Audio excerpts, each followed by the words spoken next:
Vamos a proseguir ahora con nuestro ciclo de conferencias. ¿Ya estamos listos? Gracias.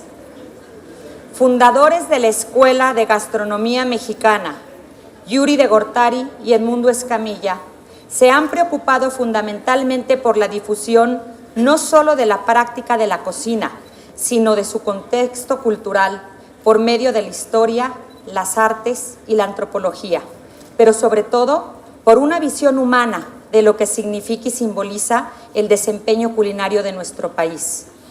Premio Nacional de Gastronomía en España 2003 y 2009, por su labor de difusión de la comida mexicana en el mundo, otorgado por la Real Academia Española de Gastronomía y la Cofradía de la Buena Mesa y condecorados por la Asociación de Chefs de la Unidad Económica Europea.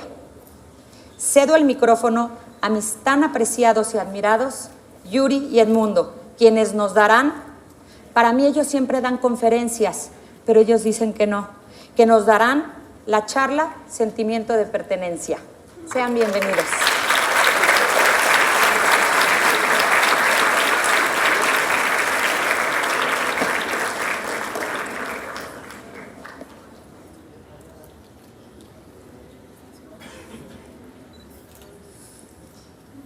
Bien, dicen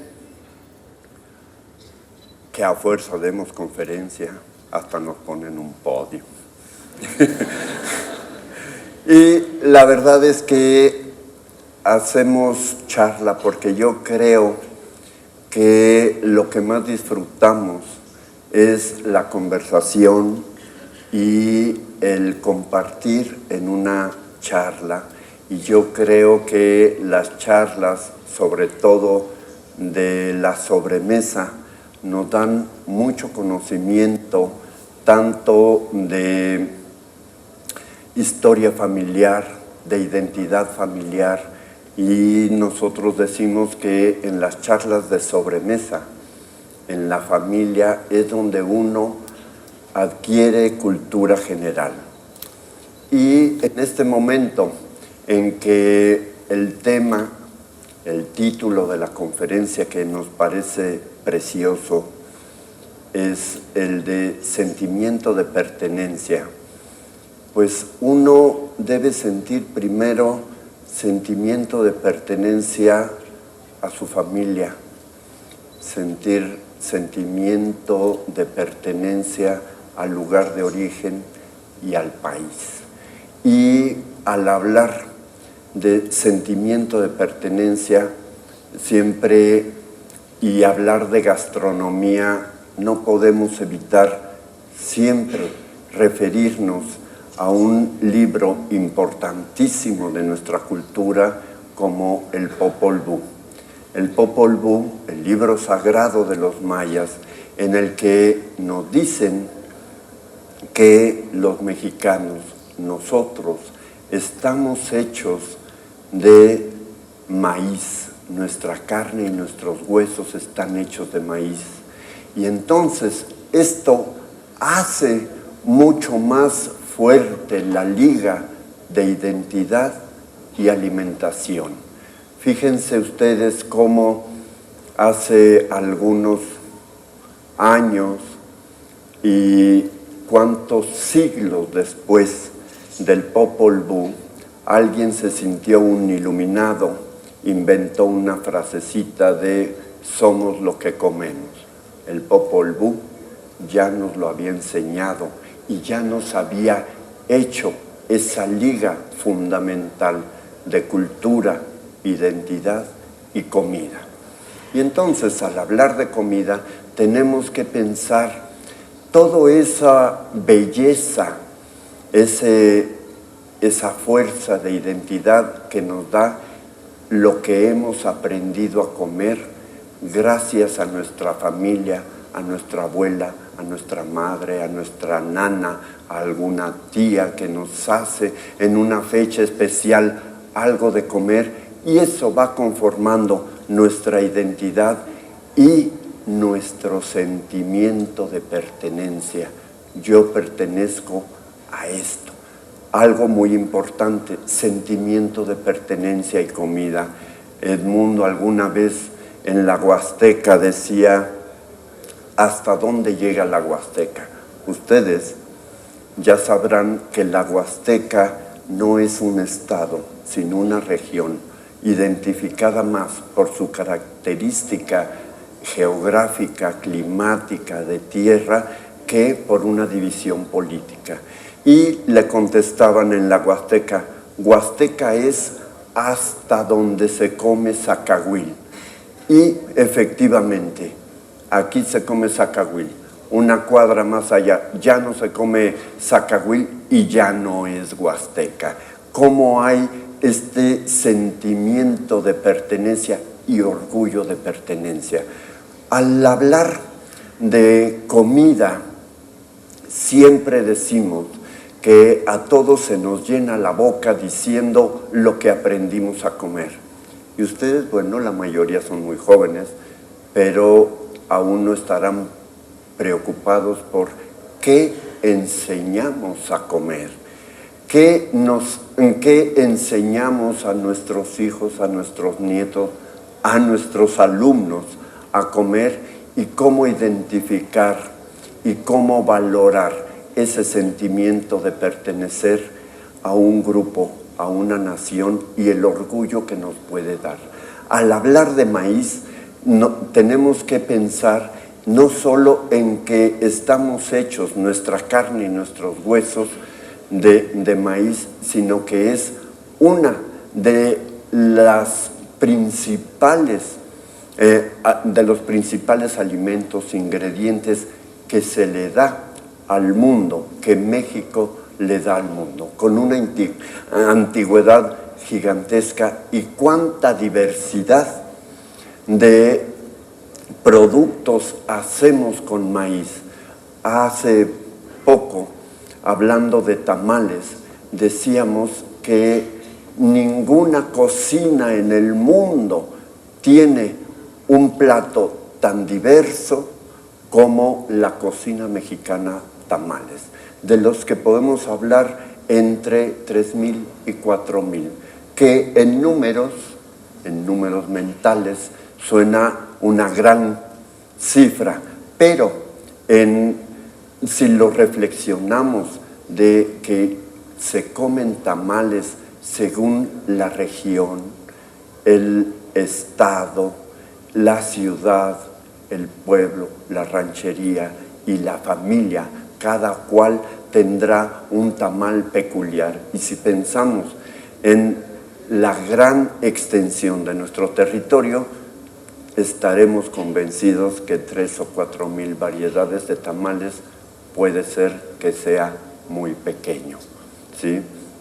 Y entonces eso cómo nos va dando una liga con esta historia, con esta variedad de formas de trabajar nuestro ingrediente esencial, al cual creo yo debemos defender y debemos proteger y difundir el maíz criollo que se da en diversas regiones, porque aquí hay algo peculiar, no es el mismo maíz que se da en la zona huichol que para la siembra de maíz y la cosecha de maíz criollo, y las variedades que se tienen un ritual específico.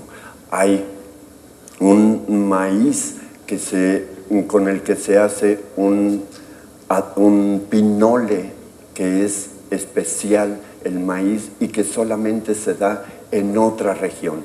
Esto es muy importante y cómo cada cual va teniendo su sentido de pertenencia.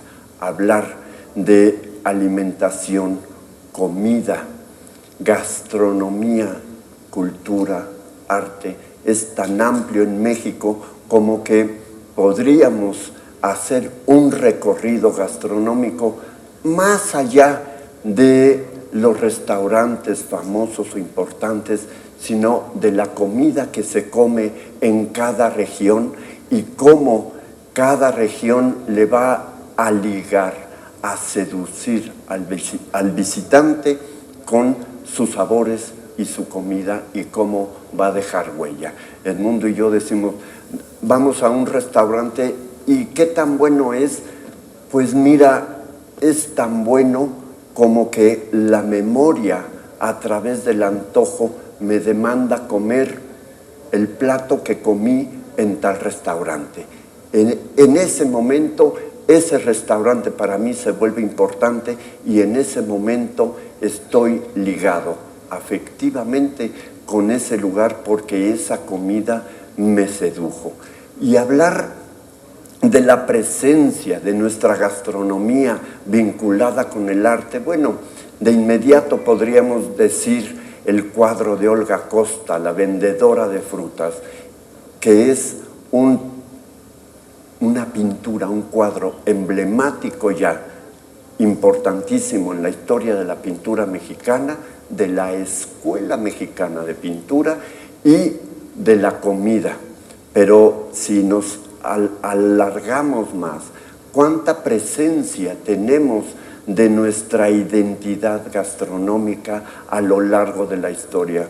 Vayan ustedes al Museo de Antropología y van a ver una maravillosa urna tallada en piedra de este tamaño, una caja que tiene labrado el maíz, la importancia de nuestro ingrediente esencial.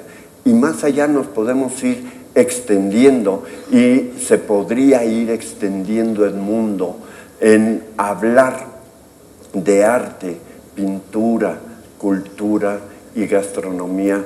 Pensemos, todos habrán visitado ya el Palacio Nacional y como Diego Rivera pinta historia de México a través de puros ingredientes y de pura comida. Pensar en que se crea en un momento dado un espacio tan importante concebido con toda la filosofía de Vasconcelos como el Mercado Abelardo L. Rodríguez, que está lleno de pinturas, de murales, de pintores importantes, algunos discípulos de Diego Rivera, donde están representados nuestros ingredientes y nuestra actividad comercial y de cocina en torno a nuestra comida. Creo que el mundo puede ahora hablarles de esta historia y de esta esencia, de este sentido de pertenencia a través de la comida en nuestra historia y nuestra cultura. Gracias.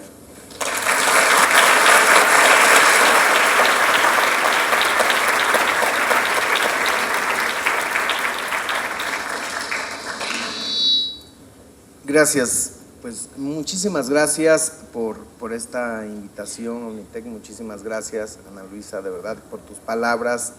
La verdad, lo único que hacemos nosotros, no sabemos si sabemos mucho o poco, amamos mucho a México porque lo conocemos y porque conocemos el origen de nuestros traumas.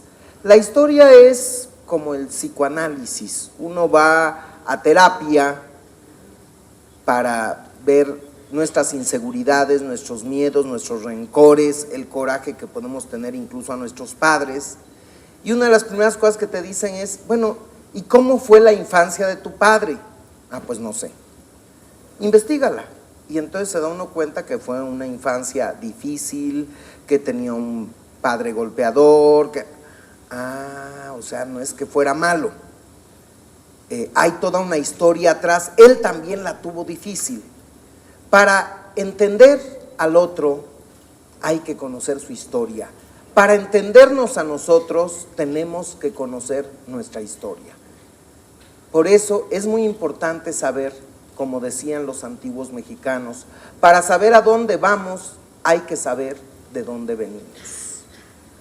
También los antiguos mexicanos decían una frase muy cierta: los seres humanos somos como los árboles, para dar buenos frutos y para aguantar esos árboles, inundaciones, sequías, hay que tener raíces muy profundas.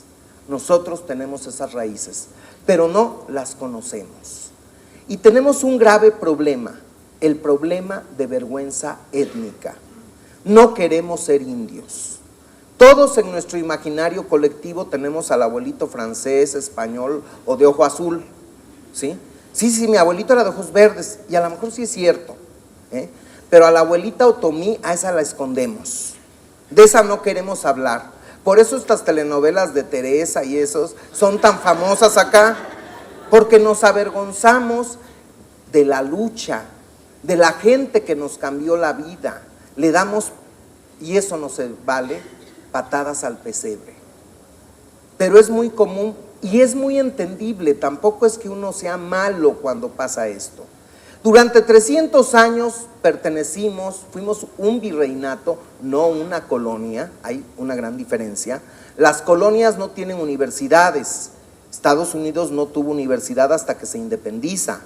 Nosotros tuvimos la Real y Pontificia Universidad de México desde el siglo XVI, éramos un virreinato, éramos la extensión del reino, pero los españoles vienen, nos conquistan, al indígena le toca perder y entonces va a haber una sociedad de castas, donde según el porcentaje de sangre blanca que tuvieras, era hasta donde subías socialmente. En las iglesias, porque el registro civil es hasta la época de Juárez, en las iglesias había un registro de blancos y otro de castas. Si yo estaba en el registro de blancos, yo podía montar a caballo, ser caballero, aspirar a un título de nobleza. A más de 90 familias mexicanas, los reyes de España les dieron un título nobiliario. Yo podía vestir a la europea, yo podía portar armas, yo podía caminar en las aceras, yo podía entrar a la Real y Pontificia Universidad de México. Pero si yo no estaba en el registro de blancos, estaba yo en el de castas, yo no podía hacer nada de esto. Si yo era hijo de una princesa indígena como Isabel de Moctezuma, me registraban en el registro de blancos y tenía yo todos los privilegios. Pero si yo era hijo tal cual de la Llorona, de esta mujer que mata a sus hijos, como la Medea de la tragedia griega, pero Medea los mata para vengarse del hombre que la traicionó. La Llorona los mata porque los está dejando sin privilegios. Como el español no se quiso casar con ella, sus hijos van a estar en el registro de castas y no van a ir a la universidad, no se van a poder blanquear.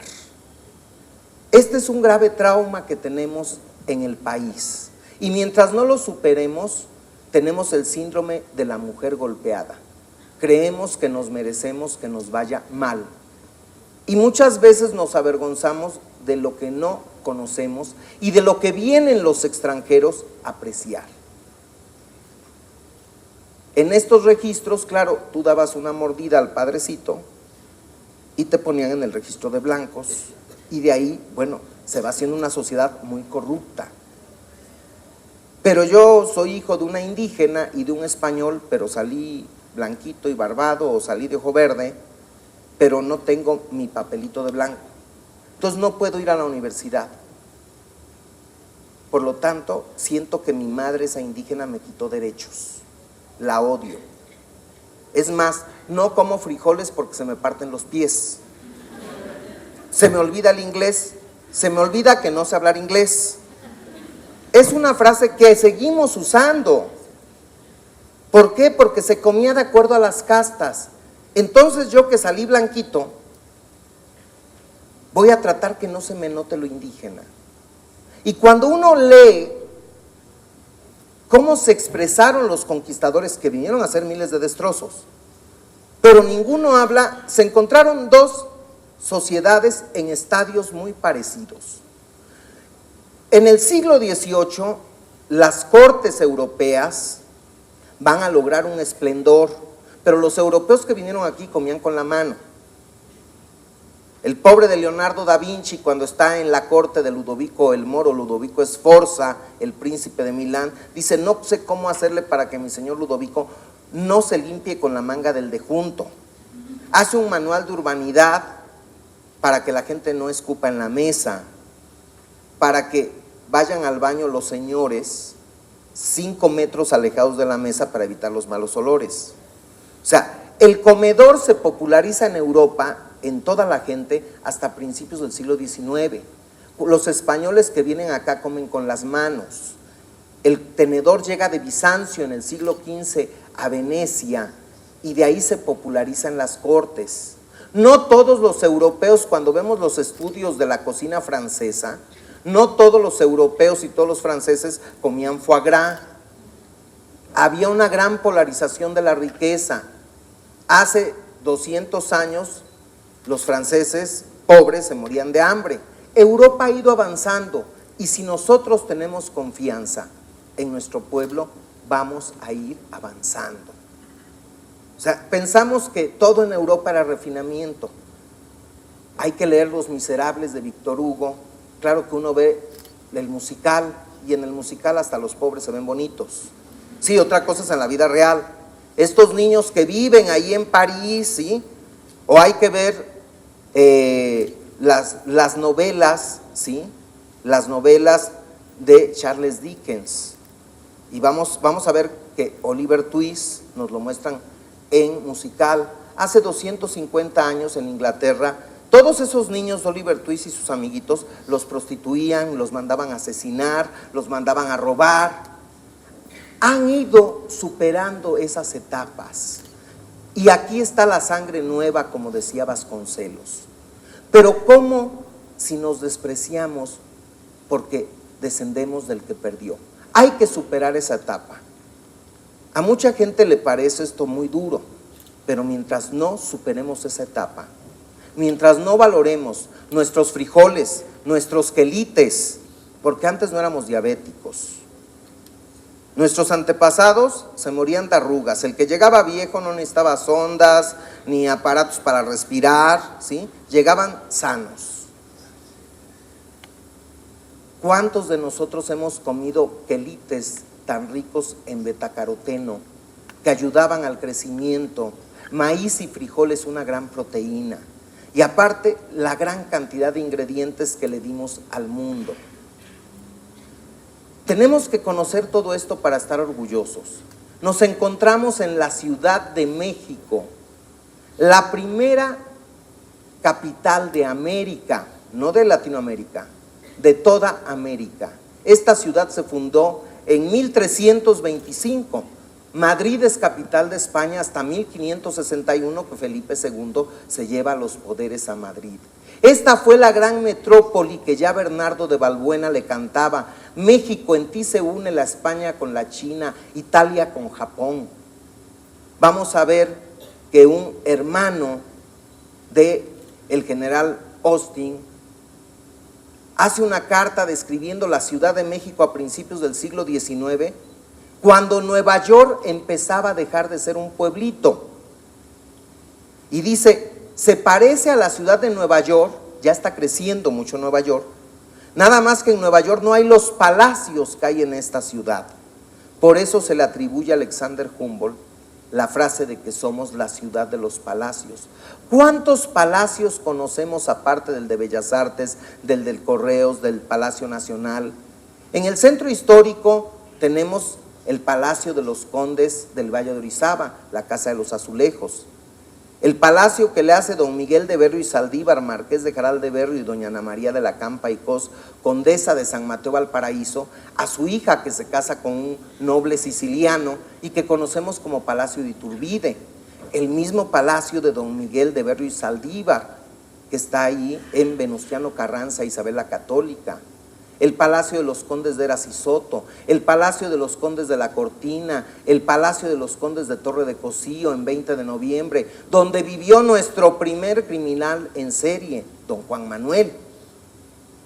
O sea, esta ciudad sigue siendo una ciudad de palacios, sigue siendo una ciudad bellísima y no la conocemos. Y ustedes que están estudiando turismo van a salir a competir con un mercado de trabajo que está, verdaderamente hay mucha demanda de empleo y poca oferta. En la medida en que se preparen más, en que hablen inglés, en que hablen otros idiomas, en que conozcan su ciudad, el conocimiento te da poder.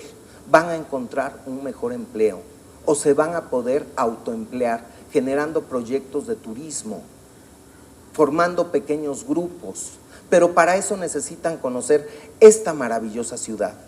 ¿Qué sabemos de que la primera divisa internacional que hubo en el mundo fue el peso mexicano? Que cuando Estados Unidos se independizó, su moneda era nuestro peso, que lo resellaban y le llamaban el dólar honesto. Fuimos el principal productor de plata hasta hace 6 años a nivel mundial. Que tuvimos la principal ruta comercial de 1565 a 1815 entre Filipinas, el puerto de Acapulco, y de ahí todas las mercancías se trasladaban a lomo de mula hasta Veracruz, donde estaba San Juan de Ulúa, que antes de ser la cárcel de Chucho el Roto, fue la bodega y la aduana más grande del mundo. De aquí salió mucha riqueza para que los europeos llegaran a la revolución industrial y fueran 3 pasos adelante de nosotros. ¿Qué sabemos de todo eso? Del pasado de este gran país. Nosotros hacemos unas charlas en el castillo de Chapultepec y de repente nos dicen el primer año, oigan, ahí está el señor que creó el principio de la pastilla anticonceptiva. ¡Wow! El hombre que revolucionó al mundo en el momento en que la mujer puede decidir cuándo se embaraza. Oye, ¿y es francés, es inglés? Por supuesto que no, es mexicano. Y entonces le organizamos un homenaje, un aplauso del público. Y el señor, que faltaba poco tiempo para que muriera, dijo: qué bueno, es el primer homenaje que me organizan en mi país. Hay tanto que ver, lo que decía Yuri, los murales. ¿Qué murales conocemos? Esta es la ciudad de los murales. Cuando uno ve la biblioteca central de la UNAM, con ese mural de O'Gorman en esas 4 paredes, maravilloso. Esta ciudad nos sorprende con tantas cosas. El orgullo de ser mexicanos. Somos de los países con uno de los principales patrimonios a nivel mundial. Tenemos un segmentito en el Canal 11 y un día llegamos a una oficina y nos dice un poli: oiga, ustedes salen en la tele, y uno cree que los polis no quieren ver el Canal 11, ¿verdad? Y dije, híjole, pues ya me confundió con Huicho Domínguez o algo así, ¿verdad? Decimos, oiga, poli, pues sí, pero ¿en qué canal? En el 11. Ah, sí, somos nosotros. Oiga, gracias por hablar tan bonito de nuestro país, lo necesitamos. De verdad, tenemos un país maravilloso y tenemos que estar orgullosos de lo que somos. No hay país en toda América que tenga las raíces que tiene este país. Con todo y que nos preocupamos por conocerlo, llegamos a trabajar a la ciudad de Padua y bueno, les encantó nuestro trabajo, nos dieron un reconocimiento en el cabildo y demás, y nos llevan a la Universidad de Padua y nos dicen, bueno, es que queremos saber si nos da tiempo de que vayan al conservatorio, porque como ustedes deben de saber, pues son mexicanos, y entonces pues los mexicanos tienen que venir a los conservatorios italianos. Pues fíjense que no sabíamos, estamos calladitos, ¿verdad?, para no mostrar nuestra ignorancia. Bueno, pues resulta que en Italia, en todos los conservatorios de Italia, el método para aprender guitarra es el método de don Manuel M. Ponce, músico de Aguascalientes, que a principios del siglo XX se reunía con 2 amigos, con Ramón López Velarde y con Saturnino Herrán, diciendo, vamos a hacer un arte nacional, un arte que no sea una copia. Y cuando surgió ese arte, los mexicanos, cuando ya no fuimos un remedo de Europa en la pintura, logramos un papel en el arte universal con los muralistas, con la música, con la literatura. Nuestros grandes secretarios de Educación Pública, cuando Vasconcelos toma la Secretaría de Educación Pública, este país tiene el 87% de analfabetismo y va a tomar esa tradición de los murales, porque somos un país de murales, desde los de Bonampak y Cholula, los de Cacaxtla, los de todos los monasterios agustinos y franciscanos del siglo XVI, los murales, para que cuando llegue el maestro a la Secretaría de Educación Pública se dé cuenta de qué se trata su cultura. Este es un país, como decía Pablo Neruda, de perpetua creación, y para eso tenemos que conocernos, tenemos que estar orgullosos y de verdad hay que conocer más nuestro patrimonio, que eso les va a abrir las puertas, y por otro lado, saber que este es un gran país. Podremos estar viviendo momentos difíciles, crisis, pero de donde vamos a echar mano es de nuestro pasado. Y lo que decía Yuri hace un rato, las charlas de sobremesa, esto se ha perdido. Entonces los chavitos que están, como dicen los jóvenes, azotados porque no le cambian el coche, no se enteran que su abuelito empezó a trabajar a los 8 o 12 años y que le dio carrera a todos los hijos y que tenía 7 hijos. Es importante transmitir esa herencia y sobre todo amar a México. Nosotros siempre decimos una frase en nuestros eventos de un teólogo español de San Juan de la Cruz, el compañero de Santa Teresa de Ávila, que todo el trabajo que se hace con amor no es esclavitud. Y qué mejor que hacer un trabajo con mucho amor hacia esta gran nación. Gracias.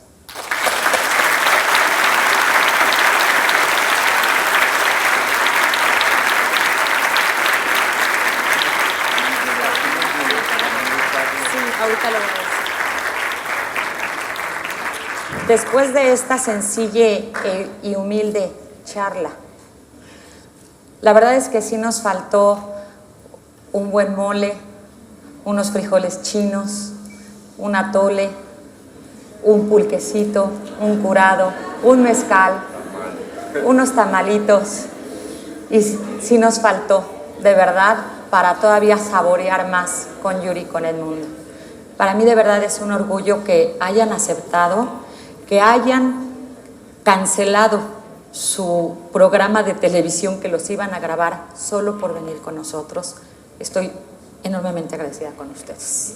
Gracias. Gracias y les voy a dar los reconocimientos. Este es tu reconocimiento. Voy por un reconocimiento.